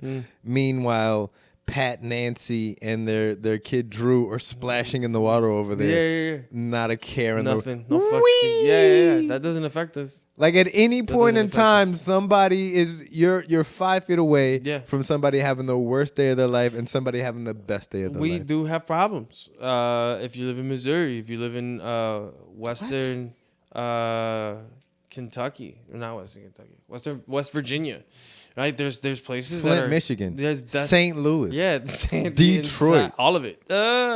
Like, yeah, the U.S. can be, but individually, you can get out of there. You can get up and get going. You can be mobile. You can get in a car and go live in Portland right now. Unless it's Gary, Indiana State. Y'all Yeah, don't leave the hive. Don't leave the hive, dog. So Michael Jackson, y'all be fine. Yeah. Stay Gary coming up though. Don't yeah, sleep. no, Gary low key. coming I up. rock with Gary. Yeah, And yeah. so, we just gotta be thankful for what you got and take advantage of the opportunities here. thankful And then for what not you let the shit that's happening around you, like, yeah, societal shit is changing and you can get like in your feels about it, but don't get so in your feels it ruins your day. Disagree with somebody and then move on. Just get on with it, yo. We got bills. Don't to even let pay. your blood pump. Do me Yeah. a favor right now. Think about somebody you disagreed with 2.5 years ago and tell me why you disagree with them. You can't, because you don't care, you because don't. it didn't matter. It's over. Yeah. It's over. So disagree with somebody. Have a decent conversation about it. Yeah. Don't point your finger and accuse nobody and call them out and call them stupid and nothing like that. Just have a different opinion than them. And Yeah. have a conversation or don't, and then carry on with your life. Everybody's going through whatever. Everybody's going through something. Yeah. And if you just have that in the back of your mind, like even when I drive in traffic and somebody's like trying to pass me up and they're trying to get the light and they don't get the light and they're honking their horn and doing this whole mess, I'm just like watching it like that guy's going through something. There's something. I'm like, he's late for sure. Why is he late? Is it for a job? Is he like on the ropes financially? Yeah. You know, like there's so many things that now cross through my more mature mind. Where Old lady problems. I don't react. Yeah, and I'm like, oh, you're having a fucking day. I saw a dude take on 3 bouncers at this one place when I was in Spain, and you could tell this guy wanted to fight. You could tell he wanted his ass beat. It got to the point where they knocked his teeth out and he was on the ground and he was still like, you motherfucker, you fucking. And I'm like, oh, he's having a day. Yeah. I'm like, his mom probably just passed. You know what I'm saying? Like something closest big. person to him, anything. He just needed some fucking. Might have been some shit that happened to him from the age of 7 to 12 that he's never told nobody. And I see it. I see it now when there's a guy that's drinking and drinking and drinking. I'm like, that guy's going to start a problem. Yeah, That guy, you can see he's it. gonna start a problem. Oh. He's here to do that, and The right kind of heckler I can call out before the show even starts. fuck the audience sometimes. Yeah. Jeez, they be on one. I did this fucking show, bro. A fundraiser for a friend. She does this like Latin improv thing. Yeah. It was a fundraiser for migrants, and I smoked a little too much, and I didn't calculate it right, and then they put me first with no host really. It's because they do comedy shows, but they don't do stand-up shows, so they don't know they gotta warm up the crowd a little. She just did announcements, took a 5-minute break, and went up and had a minute of just like, I'm gonna introduce your first guy. I go up there, I'm stoned, pretty woke crowd. I try to make fun of them for it. Didn't work out. I called them those Pac-Man ghosts because I was like, I see some purples, some blues. I feel like y'all the ghost in Pac-Man. Hey, we are. And then I got into a joke that I didn't want to get into because I was so high, but like my brain was out of control.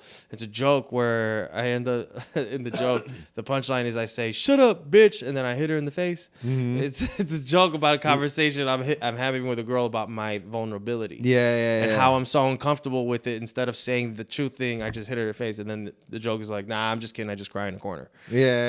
Bro, I said that joke. Vacuum. You could hear it evaporate.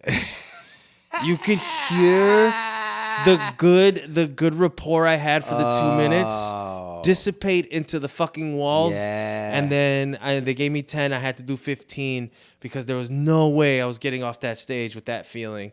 And I brought him out of it at the end. But like, man, it was like a 7-minute fuck this guy vibe. And I get it. The joke can be harsh if you're not ready for it and if you're not warmed up. You really got to make that bed before you. And I didn't want to do it, but I was going to open mics that week, and I had already done it a few times, and it just naturally got into my cadence, and I was like, fuck. Fuck. Bro. That's one of the worst feelings in the world. There's been a few times where I'll start telling a joke just because of the rhythm of a set. And then I'm like 5-6 words into the joke. I'm like, oh my. No. What am I doing? I don't want to do this. No. Stop. All right, and you start doing the Premiere Pro edit. How am I gonna? In your brain, like, how can I? All right, let me cut that out. Let me shorten this up. All right, all I really need to say is this, and this. Okay, now, all right, let's make it happen. Oh man, it was so bad. My friend's husband came to me after the show, and he's like, "Not as a progressive crowd as you'd think." I could feel it in the back of my throat, bro. I was like, and I don't plan on doing things for them. They have a very progressive, like, minded crowd. And that's fine. But I've been doing a lot more like edgier, anti-progressive. I have a whole thing about Trump's not that bad. But it's meant to. I'm arousing an emotion. I don't feel that way. I'm just doing these jokes. When you playing with that, you got to get in your fire hose stance. because that's a lot of water gushing. You gotta get the audience to buy into it. And Yeah. if I put it too soon into the joke, Mm-hmm. you know what I'm saying? Like if I put it too soon, it takes them away. So there's an art to it, and I really fucking shouldn't have smoked. Yeah. Yeah. Yeah. For real. That's like fine surgery with like the whack-a-mole mallet. Yeah. Yeah, no. But everything else has been good. I'm so fucking high right now, dude. Nah, I mean back to there's a phrase I'm stealing from Patrice, but I'm giving him credit for it. Where he said, have an opinion. Don't let your opinion have you. Boom. That's it right there. Yeah, bro. That's it right there. Some of my best friends in high school were very conservative, and I was very like socialist almost. My family in Puerto Rico is very much like communist. They really are like for the people kind of. So I had that like my extreme version, and my friend, we would have debates in high school about like terrorism and cops and like all these. He was in a car, dude. My guy was in the car with me when we got pulled over, and I was in the back seat, and I was the only one that got taken out and patted down and asked. Sure, yeah. And they were like, "Do you gang bang?" Like blah blah blah. And it's my white friends are in the car, and they think nothing of it. It was an embarrassing thing, kind of for me. And like they were there the whole time, and they still disagreed with me that cops take advantage of their power to put us in place, especially when we're young and like all these things. But he was my best friend, and we would vehemently disagree with each other. His dad was a cop. He became a cop. Like it was very much like Irish Catholic blue blood shit. Yeah. And we would get in these very heated arguments, and then we'd fucking laugh our ass off, have a beer, and talk about girls and life and have a friendship. Yeah.